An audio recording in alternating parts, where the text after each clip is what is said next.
local blue coal dealer presents The Shadow. These half-hour dramatizations are designed to forcibly demonstrate to old and young alike that crime does not pay. Before I present the first act of today's Shadow story, a brief reminder to you homeowners.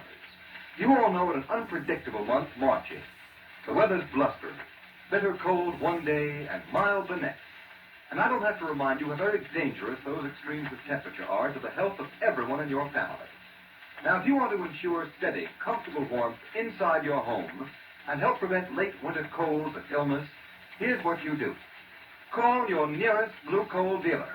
Get a supply of blue coal, the quality-tested hard coal that guarantees you steadier, more healthful heating performance and satisfaction. Don't gamble with just any ordinary coal. Insist on blue coal. Ask for it by name. It's the coal that's trademarked blue, so you can identify it at a glance. It's the coal that will give you better heat with less furnace attention. As our story opens, we find Lamont Cranston with his friend Margot Lane in his apartment, busily turning the dials of the shortwave radio receiver. Margot, a few minutes ago, I came across a very peculiar noise on the radio. Couldn't figure out what it was, so I got my recording set up tonight, and I'm going to make a record of this strange broadcast. Yes, I remember when you first got the recorder. We recorded everything we could think of. It was a lot of fun. Yes, particularly our duets. Listen, there it is. Stop the machine. We'll record it right now. No, I never heard it. It doesn't make any sense. I can't make head or tail out of it. Doesn't sound like a human voice. Yet it's... Wait. I'll play our recording back in the phonograph. See now, wait on. There. Can you make it play slower? We might be able to analyze it better. Oh, yes, I'll slow it down. We cannot bring it down on land at Margot, it's a man's voice. Why, it's very clear when the record is played slower. What a simple trick. They've merely made a record at a slow speed and played it fast so you can't get it. But how could anyone receive the message? They must have a recording outfit like mine and play it back at the lowest speed. Let's listen to the record again. Yes. Yeah, just a minute, sorry. There's the group. Speed, operator speed. You better say Mansfield tonight. This mystery ship will be destroyed tomorrow. Margot. We will fly this plane to the Gordon Lightship and then 10 miles due south. Gordon We'll Lightship? cruise to that point in our boat and pick us up. This plane will be destroyed at sea. We cannot bring it down on land at any cost. It will never be recovered. We have the only existing set of plans, and the designer is dead. Operator one in command. Do you know what that means, Margot? No, I don't know. A new army plane is due tomorrow or next day at the aerodrome. It's one of the most revolutionary inventions in the history of military aviation. Only one of these planes has been built. And not one of the men who worked on its construction was permitted to know all its secrets. And its designer is dead. Oh, I see. With this plane in the hands of an invading power, this country would be wiped out before our defenses could be mobilized. Well, tell me about it. What kind of plane is it? The plane is revolutionary in design, Margot. It's equipped with a very intricate shortwave radio control outfit. By means of this shortwave, one of the planes can control up to 50 flying bombs. Flying bombs? That's precisely what they are. Unpiloted miniature aeroplanes. They're extremely fast, can be directed by the mothership at any target, from a speedy bombing plane to an army tank or battleship. As far as I know, they've only built 3 or 4 of the flying bombs. We have so little to work on. What can we do? We've got to find the shortwave station that broadcasts that record. But how can we ever find it? You know, Margot, the closer you get to a broadcasting station, the louder the program comes in. Yes, naturally. In my car, I have a simple device with a needle and dial that shows accurately when you're getting near a radio transmitter. With the aid of that device, Margot, we are sure to find that station.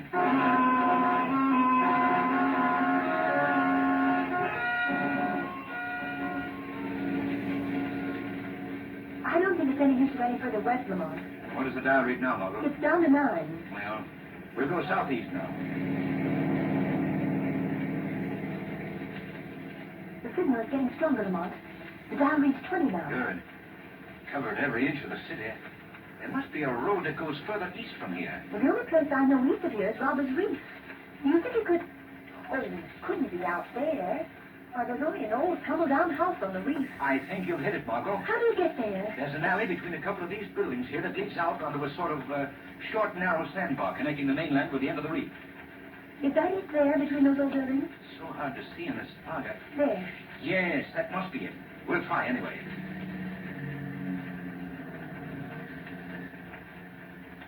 It's the gloomiest place I've ever seen. Lamont, look.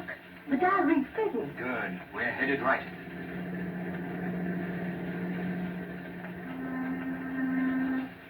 Margot, I'm going to stop here. No, you stay in the car. Keep the doors locked till I come out of the house. Please don't go in there, Lamont. I won't, Margot. But I think the shadow will pay a call.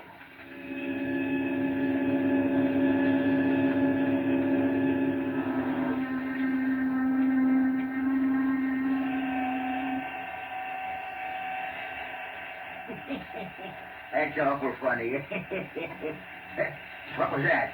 Who's there? Only the shadow. The shadow. Well, who are you? Where are you hiding? I can't see you. I'm hiding in the shadows, where no man can see me. What'd you come here for? What do you want? I came to listen to you play that record you have in your hand. You can't do it. Nobody can hear these records, not even my son. Your son? Yeah, this is his shortwave radio set. He lets me run it when he's at work night. Did you make these records? You think I'm crazy? Of course not. I don't even make sense. Some darn fool pays me $5 to play him on the air. He says it's just a joke, and they do sound pretty funny. Who is he? And if I know, he's some kind of a foreigner, comes here every so often and leads me some more of them to play. What's your name? Joe Ryan. Of course, Joe. I knew you. And all about these records. I was just testing you. Yeah. You and I are going to play a joke on our friend. I'll bring a record here in a little while, just like one of his. And I'll pay you $10 to play it in place of the one you got there. You'll think it's a great joke. $10. You're twice as much of a darn fool as he is. What do you mean? You're paying me just twice as much. That's why. The joke's on you. You think it's very funny, too, huh?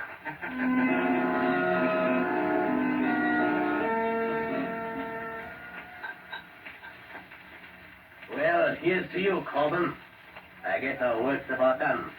Tomorrow the Army's new plane will disappear, and so will we. Yes, Gora. We'll be all finished up. It's been a pleasure working with you. Perhaps your methods are a bit ruthless, but they produce results. Shall we listen to your last shortwave broadcast and record it? Just as a souvenir. No time for it now. Well, all right, tune it in. It's such a simple idea, that high-speed recording. No one in the world can understand that. Wait a minute. Listen, there's something wrong with that message. The good thing we are recording it. I think it's your imagination, Gora. It sounds like all the rest of your records. I know what my voice sounds like even at high speed. Now, play the recording back at the slow speed. Listen. Operator 1. Operator 1. Your plan to steal the new Army bomber. Sounds very strange. If you do not want this plan revealed, come at once to Joe Ryan's shack on Robbers Reef. If you want your secret to remain a secret, come immediately, for I have things of great importance to discuss with you. I'll be waiting for you, Operator 1. This is the Shadow. Shadow. I've heard of him. He's dangerous. Perhaps we should leave tonight, Gora. You have the only plans, and the designer's dead. Let's leave at once. Fool, we have yet to destroy the plane. Besides, Corbin, the Shadow knows too much. Bola will teach him a lesson he has long needed. Bola will teach him not to meddle with affairs of importance. Let's go at once.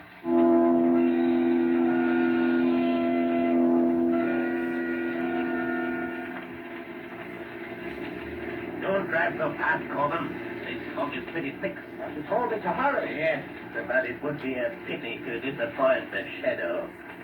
Put out your headlights, Corbin. We turn on to Robert's Reef here. All right. Drive slower, you fool. I'm just barely creeping. No, we can't take any chance of any accidents now. Look, what's that? Right ahead of us. It's a car with no lights. A car with no lights. Coming in from Robert's Reef. It It must be the shadow. Quick, Corbin. Get out of this place. I can't without throwing you to the bay. Going to hit us. Look out! Are you all right? Yes.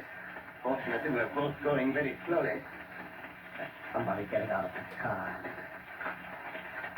Stop where you are before I shoot. Corbin, there's a light on his face. It's a woman. I thought it was our friend, the shadow. What are you doing out here, young lady? I lost my way. And why are you driving without lights? Well, I thought I could see better that way in the car. I don't believe you.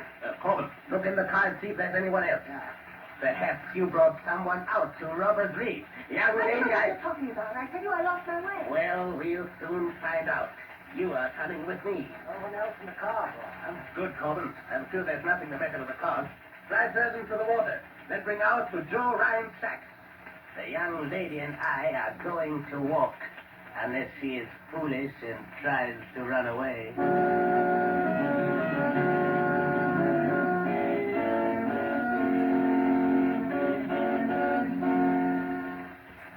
The Shadow's adventure continues in just a moment. You know, friends, it's true that nothing succeeds like success. In fact, nothing proves the merit of a product or the claims made for it as conclusively as its sales record. And the fact that Blue Coal ranks first in nationwide volume of sales is proof that it is a better anthracite. Countless thousands of you homeowners here and in communities the nation over have made that record possible. You've tried Blue Coal. You've compared it with other fuels. And you've kept Blue Coal's top-ranking position unchallenged throughout the year. Now there's a real treat ahead for you homeowners who haven't yet tried Blue Coal. There's the satisfaction of knowing you're getting the most in heat and comfort that money can buy when you order Blue Coal by name. For the harmless blue coloring which identifies Blue Coal also guarantees you far better quality, far better all-around performance. Just try Blue Coal. Compare it with the coal you're burning at present. You'll see why Blue Coal is America's largest selling anthracite. You'll join those thousands of satisfied homeowners everywhere who know there's no substitute for Blue Coal for better heat with less furnace attention. So call your nearest Blue Coal dealer. His name is listed in the Where to Buy It section of your classified phone directory under the word Blue Coal.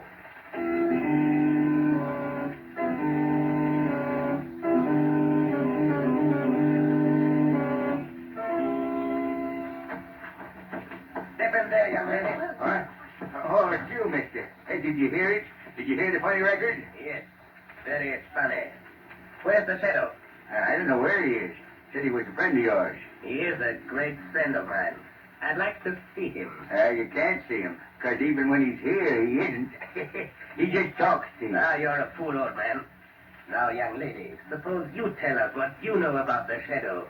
The shadow? Don't pretend that you don't know him. You brought him here. All right, you call him. Yes, boy. Take that piece of rope and tie the old man up. Hey, what for? I ain't done nothing. I just did what you told me to, honest to did. Shut up. Tie him well. No, you don't, young lady. Stay away from that door. Yes, oh, give me a hand. The young lady doesn't want to stay here. Tie her up, you. That's it. Tie her to this chair. Fine. Now we will see. What hit me? Paula, did you do that? You may thank the shadow, Coleman. The shadow. I can't see you. Where are you? You hear where my voice comes from, don't you? That's all I wanted to hear. I guess the last laugh belongs to Balla. It was too easy. Come, Corbin. We must get to the aerodrome. We have work to do. Come, Corbin, hurry.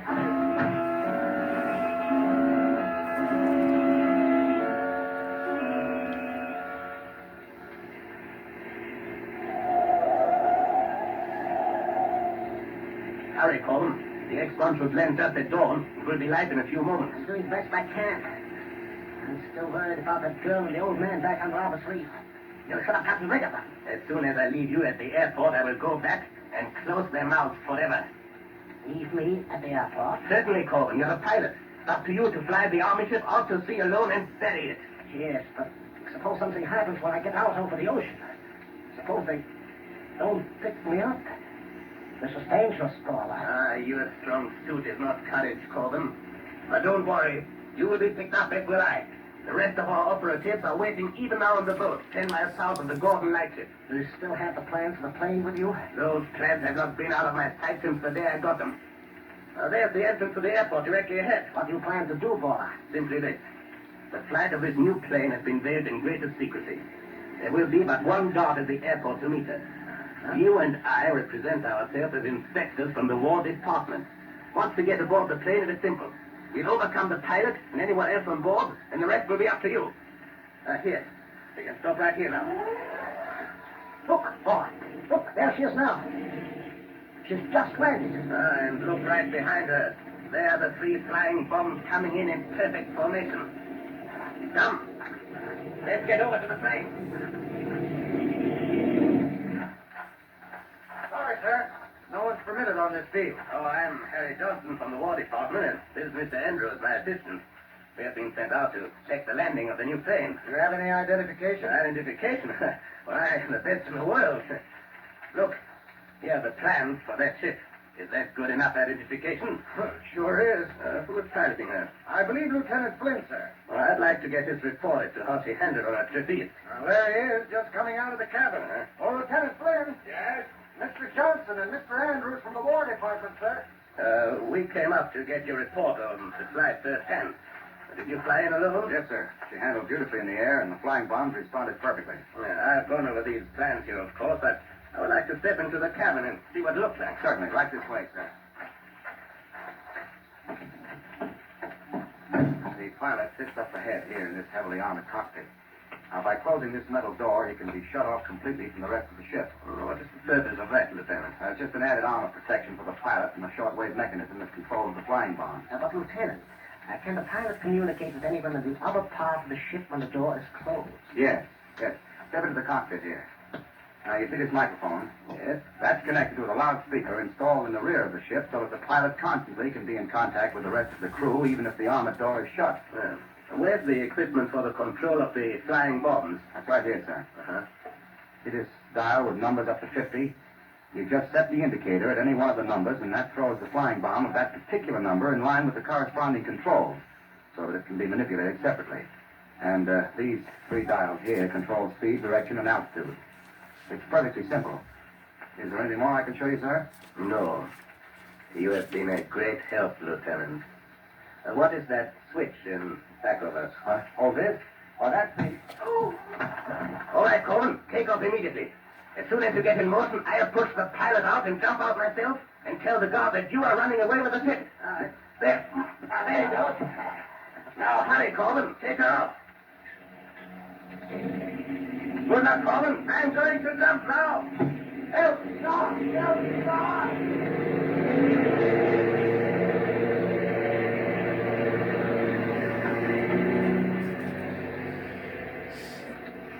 Well, Corbin, your plan has worked perfectly. Up to now. What? Who said that? The Shadow. But how did you get here? I came with you in the car from Ryan's shack on Robbers Reef. You cannot escape from the Shadow.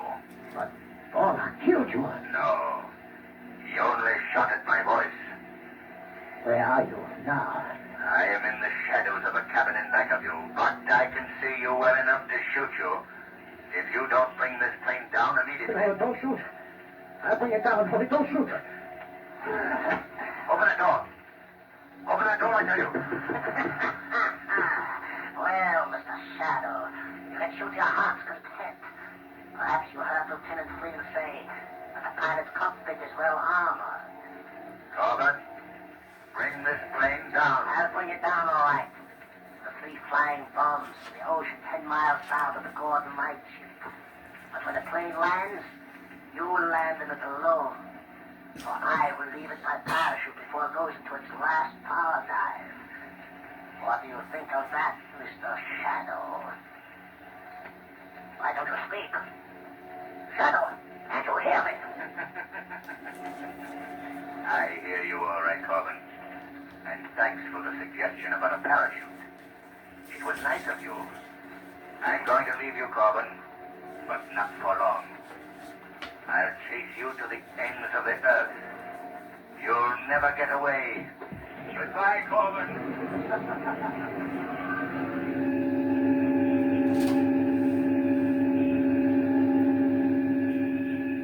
What's the matter with those mechanics? Can't they get that pursuit ship started? Look at that plane gain altitude. Take it easy, Lieutenant Flynn. The mechanics are warming it up as fast as they can. How's your head? You got a nasty crack. All right, all right. Wait till I get my hands on that guy. Where did the other one go to? In the excitement, he ducked into a car and beat it. You sent out a police call? Sure, first thing. Hey, look. Look. Someone just bailed out of the ship. Now, that's funny. The parachute's opening, but I can't see anybody. That's the darndest thing I ever saw in my life. Look, the number one flying bomb is diving for the parachute. Will it explode if it hits the parachute? Once the firing mechanism is released, it'll go off and hit anything. Oh, my Lord. It just missed the parachute. And it's diving. It's diving straight towards us. It's out of control. Quick, I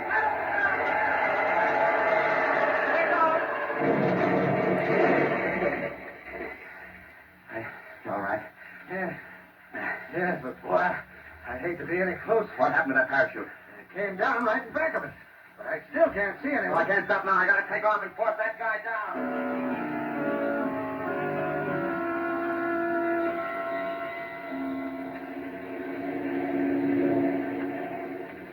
Lieutenant Flynn. Huh? I'm hearing things. Boy, must have gotten a worse knock on the head than I thought. No, it's not your imagination, Lieutenant. You're hearing the voice of the Shadow. The Shadow? Well, who are you? Where are you? How did you get here? I'm in the cockpit right behind you. We have no time for explanations. Lieutenant, you and I have caught up with a gang of international spies. Oh, so that's their game. Well, how do you know this? I've been with them all night, followed their every move. Perhaps you saw me bail out of the stolen plane. Yeah, and you nearly got blown to Kingdom Come by that flying bomb. Too close for comfort. What is your first move, Lieutenant? Well, I'm going to fly close to the stolen plane and call by radio. And if that crook won't listen to reason, I'll force him down. Good. You're almost close enough now. Yeah. He sees it. Look, one of the flying bombs is turning. It's heading right for it. Can you turn out of its way? I'll try.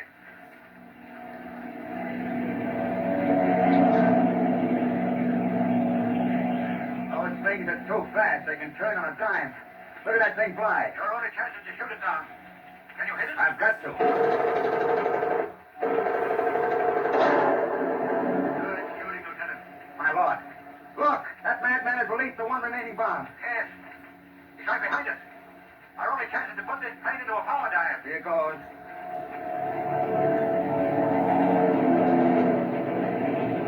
It's still right on our tail. If I could only get to that rear machine gun. I'll handle it. You know how to use it? Yes. You got it.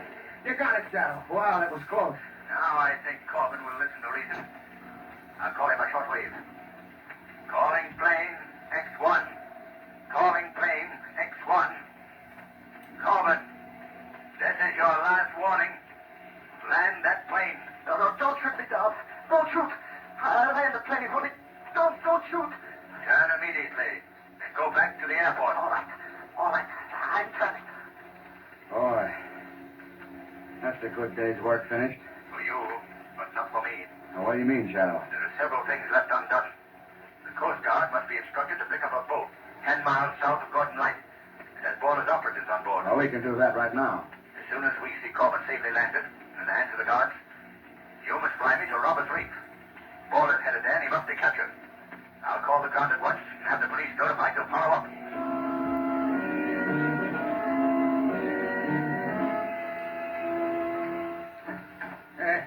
Who's there? Paula, what do you want? What are you doing here? Well, I'm glad to see my little birds have not flown. And now, young lady, there are a few questions I would like to ask you. Perhaps you loosen these ropes a little. They're cutting my arms. In a few minutes, they won't hurt your arms anymore. Nothing will hurt you anymore. Was there a boat or did a plane land here? A plane? You couldn't land a plane on Roberts Reef.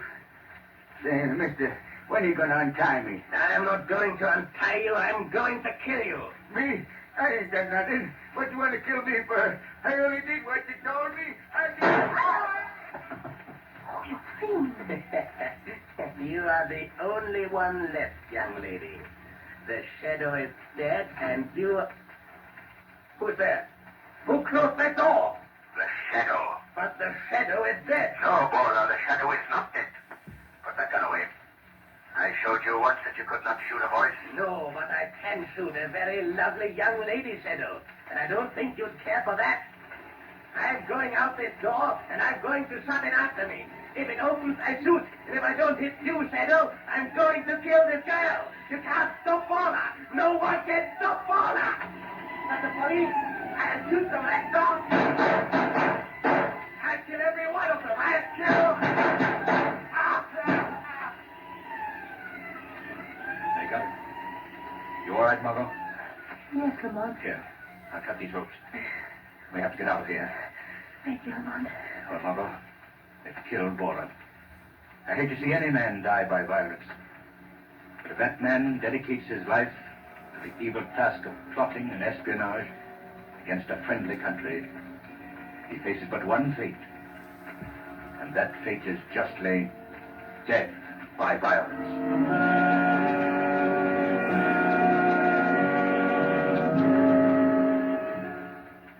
And now here's John Barclay, Blue Coal's heating expert. Thank you, Ken Roberts, and good afternoon, everyone. I think it's a fact that of all things a man owns and operates, he knows less about his furnace than anything else.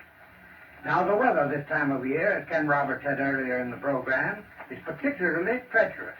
You've got to pay strict attention to the control of your fire and your furnace dampers to keep the house from becoming chilled off or suddenly overheated as the temperature falls and rises outside. So if you have any question in your mind about damper control, or if you want to be sure you're operating your furnace in the most efficient and most economical manner, here's what I suggest you do. Call your nearest Blue Coal dealer. Ask him to send a John Barclay serviceman to check up on your furnace. John Barclay men are trained heating experts. They can show you how to get the best possible heating results. And there's absolutely no charge or obligation of any sort for their advice. Always feel free to call on your Blue Coal dealer. I thank you. Today's program is based on a story copyrighted by the Shadow magazine. All the characters and all the places named are fictitious. Any similarity to persons living or dead is purely coincidental. The Shadow magazine is now on sale at your local newsstand.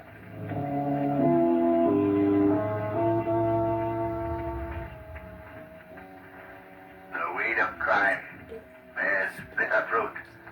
Crime does not pay. The shadow knows. Next week, same time, same station, Blue Coal, America's finest anthracite, will again present another thrilling adventure of the Shadow. Be sure to listen, and be sure to burn Blue Coal, the solid fuel for solid comfort.